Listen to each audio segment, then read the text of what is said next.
রাজনীতির মাঠে চলছে তুমুল উত্তেজনা। নির্বাচন নাকি সংস্কার?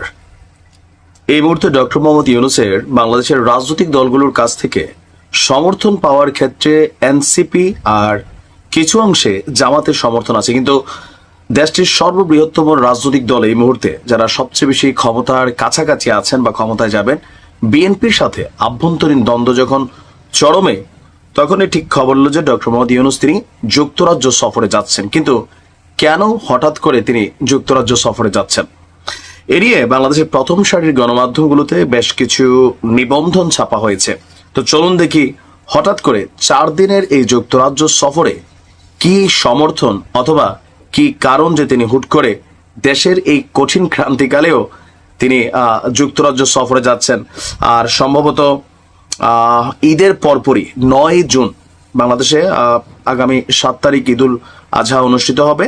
তো ঠিক একদিন পরেই তিনি আপনার লন্ডন সফরে যাচ্ছেন। এখানে আমরা যতটুকু দেখছি যে কিং চার্লস হারমোনি অ্যাওয়ার্ড খুবই গুরুত্বপূর্ণ এবং বিশেষ সম্মানসূচক একটা অ্যাওয়ার্ড।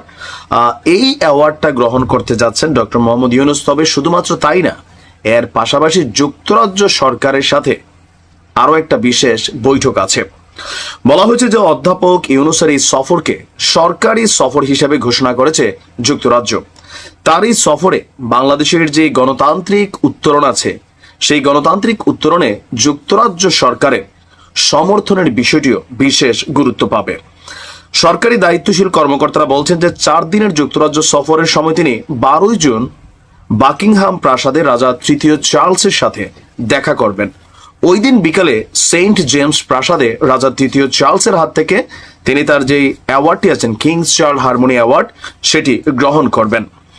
আর ঢাকা ও লন্ডনের কূটনৈতিক সূত্রগুলো বলছে 11 জুন 10 নং ডাউনিং স্ট্রিটে যুক্তরাজ্যের প্রধানমন্ত্রী কিয়ার স্টারমারের সাথে অধ্যাপক ইউনূসের দ্বিপাক্ষিক বৈঠকেরও আয়োজন প্রস্তুতি চলছে।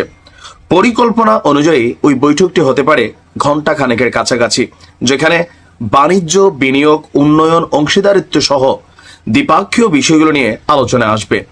এছাড়া আওয়ামী লীগ সরকারের ঘনিষ্ঠ বেশ কিছু ব্যক্তির যুক্তরাজ্যে অবস্থানের প্রেক্ষাপটে পাচার হওয়া অর্থ বিষয়টিও আলোচনায় আসতে পারে। তবে সামগ্রিকভাবে বাংলাদেশের গণতান্ত্রিক উত্তরণে অন্তর্বর্তী সরকারের প্রতি যুক্তরাজ্য সরকারের সমর্থনের বিষয়টি এখানে বিশেষ গুরুত্ব পাবে। বিশেষ করে জুলাই আগস্টে ছাত্র জনতার অভ্যুত্থানের নৃশংসতার বিচার, সংস্কার এবং নির্বাচনের পরিক্রমায় এগিয়ে যাওয়ার উদ্যোগে যুক্তরাজ্যের সমর্থনের বিষয়টি আলোচনায় আসতে পারে। আর আমরা যদি দেখি যে এখানে খসড়া সূচি অনুযায়ী 13 জুন আবার পুনরায় ঢাকাতে ফেরার কথা রয়েছে ডক্টর মোহাম্মদ ইউনূসের।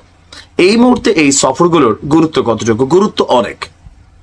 সর্বশেষ আপনি যখন জাপানে গিয়েছেন, বাংলাদেশের দাতা রাষ্ট্রগুলো বা পাওয়ারফুল সুপার পাওয়ার যে সকল রাষ্ট্রকে বাংলাদেশ কাউন্ট করে তাদের মধ্যে জাপান অন্যতম।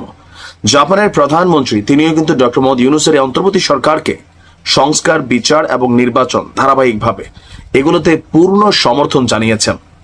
এবার আছে যুক্তরাজ্য। তো যুক্তরাজ্য সরকারও যদি পূর্ণ সমর্থন জানান, তাহলে ডক্টর মোহাম্মদ ইউনূসের উপর আভ্যন্তরীণ যে রাজনীতির চাপ তৈরি হচ্ছে বা ঈদের পরে বেশ কয়েকটা অমীমাংসিত ইস্যু আছে যেগুলো নিয়ে সরকার একটু চাপের মুখে পড়বে, যেমন ইশরাকের মেয়র পদ, এটা একটা চাপ কিন্তু সামনে আসতে যাচ্ছে।